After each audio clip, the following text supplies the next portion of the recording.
Oke, baik. Di sini saya memperkenalkan diri dulu. Perkenalkan, nama saya Andri, NPM 1940302013, lokal A1, Fakultas Teknik, Prodi Teknik Elektro. Dan di sini saya berasal dari Universitas Borneo Tarakan. Dan di sini saya akan menjelaskan sedikit mengenai karakteristik pengendali PID, dasar sistem kendali. Oke, langsung saja. Definisi pengendali atau controller.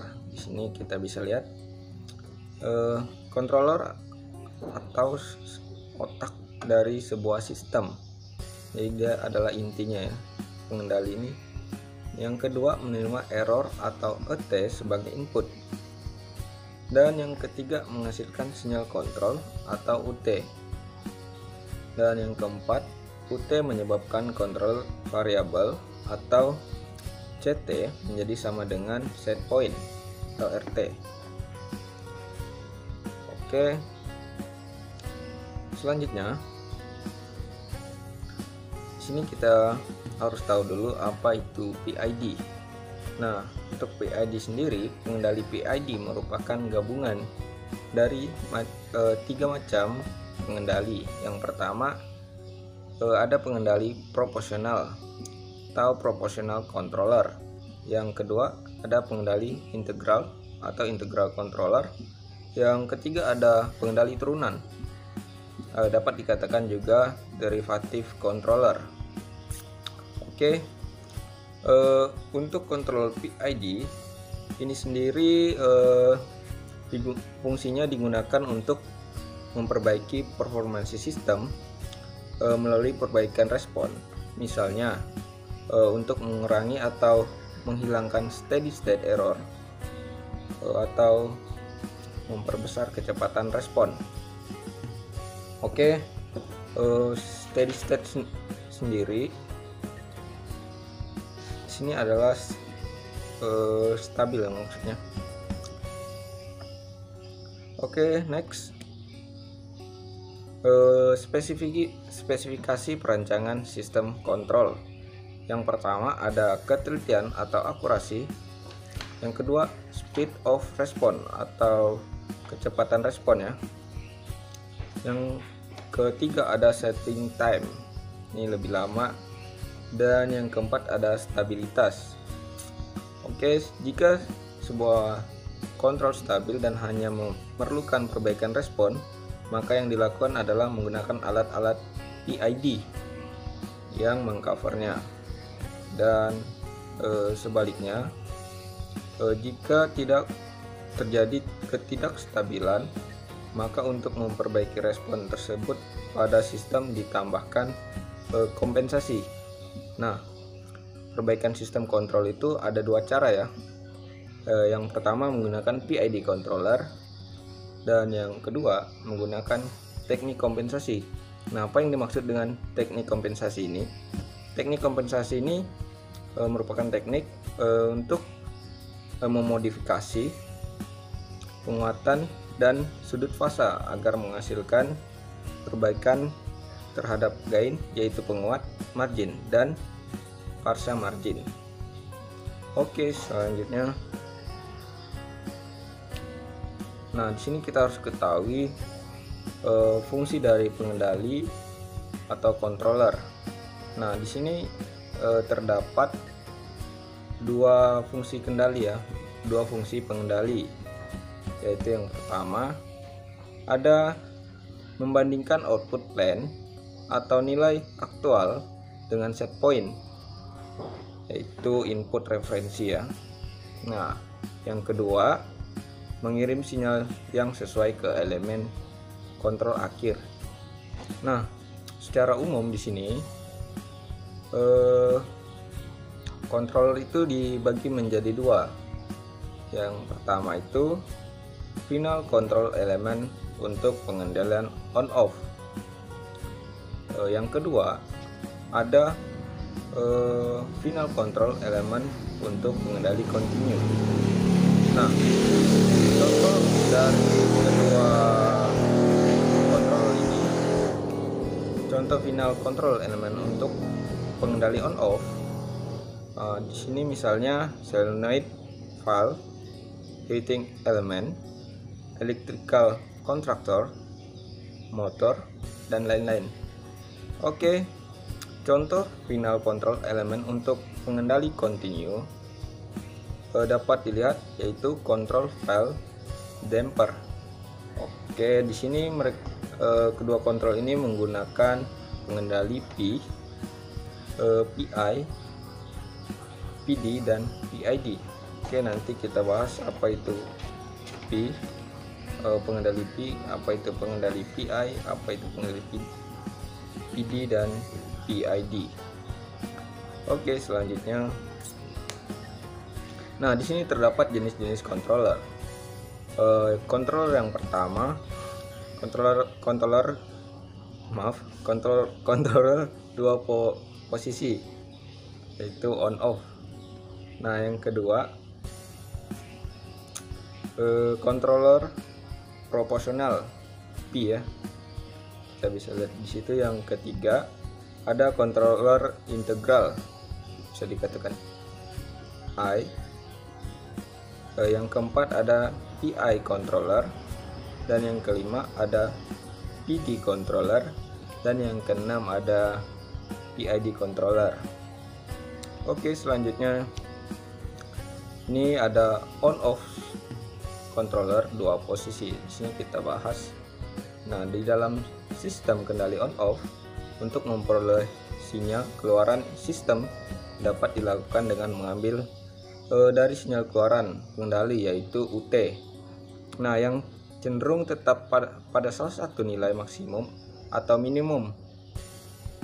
Ini tergantung apakah sinyal pembangkit kesalahan, yaitu error positif atau negatif. Nah, sehingga nilai UT itu dapat ditulis sebagai berikut ya. Di diagram block system kita bisa melihat ini ada sinyal inputnya, sinyal input. Di sini terdapat sinyal error, dan ini adalah controllernya on off, dan terdapat sinyal output. Di sini terdapat feedback, dimana feedback itu adalah dari sinyal ya. Oke, di sini ada UT sama dengan U1, jadi untuk UT lebih besar dari 0. Yang selanjutnya UT sama dengan U2 itu untuk UT kurang dari 0. Nah, di sini nilai U1 dan U2 itu konstan. Nilai minimum U2 itu biasanya 0 atau min U1. Oke, selanjutnya, nah hasil dari pengendalian on off pada grafik kerja menyebabkan variabel proses yang bergelombang dan tidak pernah konstan. Ini ya, kita dapat lihat pada grafik kedua. Variabel prosesnya bergelombang dan menyebabkan penilaian tidak konstan. Oke, on off controller dapat menyalakan suatu device pengoreksi apabila terjadi sinyal error, dan mematikan apabila sinyal errornya sudah hilang. Dan on off controller banyak digunakan pada sistem pengendali sederhana karena harganya yang relatif murah ya.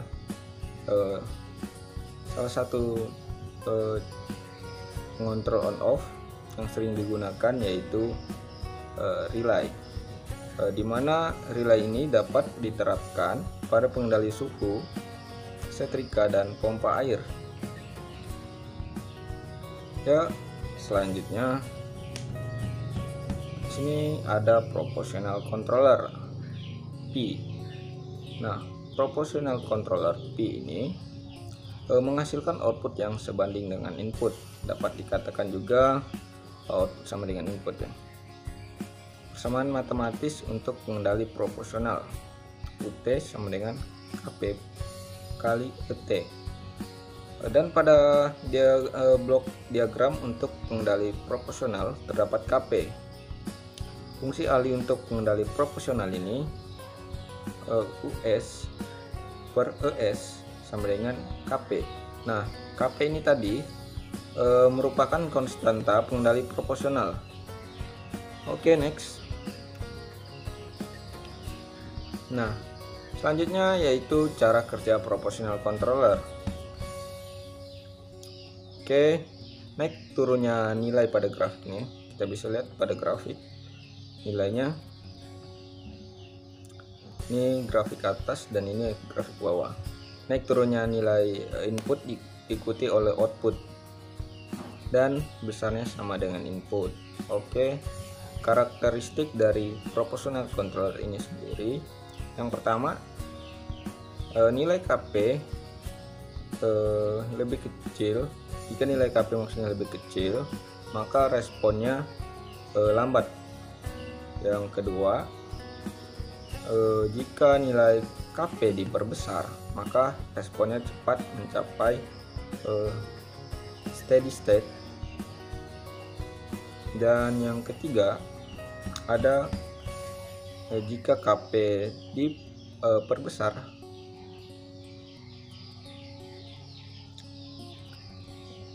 secara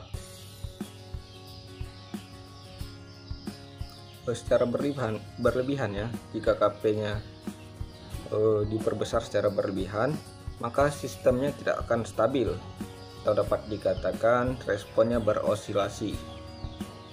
Oke, selanjutnya kita akan bahas integral controller. Karakteristik dari integral controller ini merupakan karakteristik dari unit integrator. Ketika proportional controller gagal mengendalikan sistem secara sempurna, maka diperlukan pengendali lain untuk menghasilkan output yang lebih besar atau lebih kecil pada saat error input sama dengan 0. Dapat dilihat pada diagram bloknya ini ya. Ini terdapat error. Ini nilai sinyal input. Di sini ada sinyal errornya. Di sini ada controller. Dan ini adalah sinyal outputnya. Di sini juga terdapat feedbacknya. Oke, persamaan matematis UT sama dengan KI integral T dt. Oke, KI itu sama dengan konstanta integral dalam Laplace. Di sini terdapat US sama dengan US per ES sama dengan KI per S. Itu bentuk persamaannya. Oke, di sini kita akan bahas lagi mengenai karakteristik integral controller. Nah, yang pertama itu output membutuhkan jeda waktu. Yang kedua, error 0, output tetap dengan nilai sebelumnya. Salah tulis tadi. Yang ketiga, ada error tidak 0, output fluktuatif tergantung error dan KI-nya. Maksudnya KI ini konstanta integralnya ya. Dan KI besar akan mempercepat hilangnya offset tetapi mengakibatkan osilasi output. Nah, kekurangan dari integral controller ini diperbaiki oleh komponen atau controller derivatif ya. Maaf, saya derivatif controller. Tapi di sini respon sistem masih lambat. Oke, derivatif controller. Di sini karakteristiknya, yang pertama tidak menghasilkan output jika tidak ada perubahan input. Yang kedua, sinyal kesalahan berubah terhadap waktu. Output tergantung dari TD dan laju perubahan error. Nah, karena karakteristik ini PD controller tidak pernah digunakan sendiri atau digunakan dalam kombinasi, baik itu dengan P dan dapat menjadi PD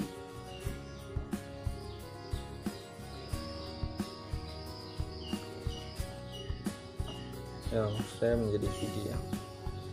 Oke. Nah, di sini sistem D tidak dapat diterapkan untuk variabel proses yang mengandung noise. Jadi kekurangannya ini ya, sehingga mengakibatkan aplikasi sistem PD tidak sebanyak P atau PI. Sini ada PD tadi ya, salah tulis. Diagram bloknya seperti ini.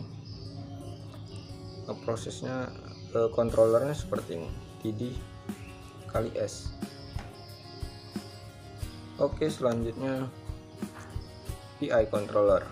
Nah, PI controller ini merupakan gabungan dari controller proporsional dan integral, serta mampu menghasilkan respon yang lebih cepat.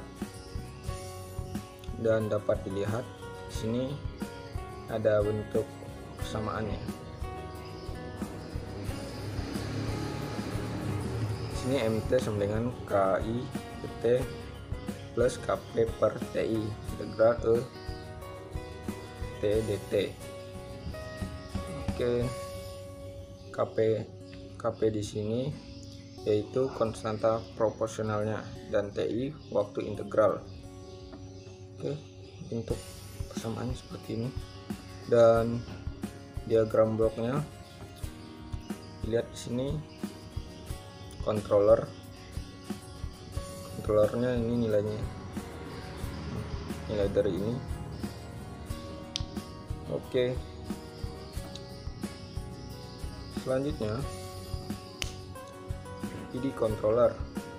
PD controller hanya menghasilkan output bila ada perubahan. Ini perubahan pada input ya.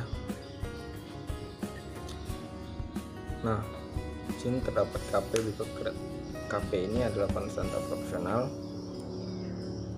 Di sini terdapat juga kontrolernya KP 1 plus TIS per TIS.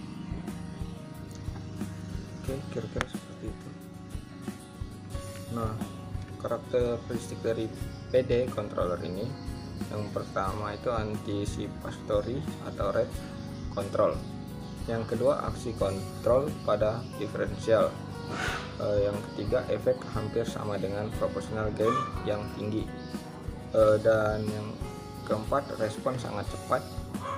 Dan yang kelima, overshoot sangat rendah. Dan yang keenam, terdapat offset tapi lebih kecil.